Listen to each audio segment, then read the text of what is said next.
At that time I didn't know.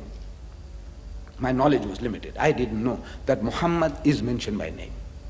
Wallah is there by name, but it is in the original.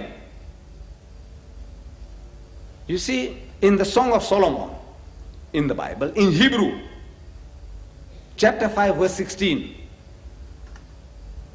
chapter 5 verse 16, in Hebrew, that is supposed to be the original language of the Old Testament. This is what it reads. Sahikko mamitakim vi kullo Muhammadim zahdudi vi zahra'i bainat Yerusalem.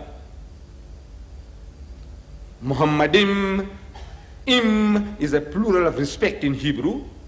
You take that out as Muhammad. Muhammadim is there in Hebrew. But they translated it into English as altogether lovely. That my beloved is altogether lovely. Now when you say altogether lovely, you can't imagine that is Muhammad. And in Afrikaans I was looking up the word, is very difficult for me to pronounce.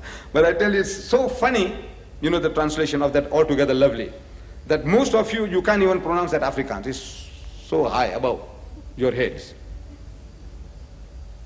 You can never guess, in 1,000 years you keep on reading, uttering that phrase, you'll never know it's talking about Muhammad. But in the original, the word is Muhammadim, but I didn't know it then.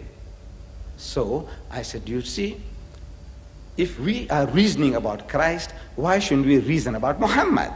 So he said, no, that is quite fair. So I said, please open Deuteronomy chapter 18, verse 18. Now in the booklet that is given to you, when you go home, look up this verse and master this verse. Because look, the days of the professionals are over. I'm telling you, it's not the professional's job. You say, why don't the Sheikh propagate Islam? Why don't the Imams propagate Islam? Why doesn't Ahmad Didat do this? No, no.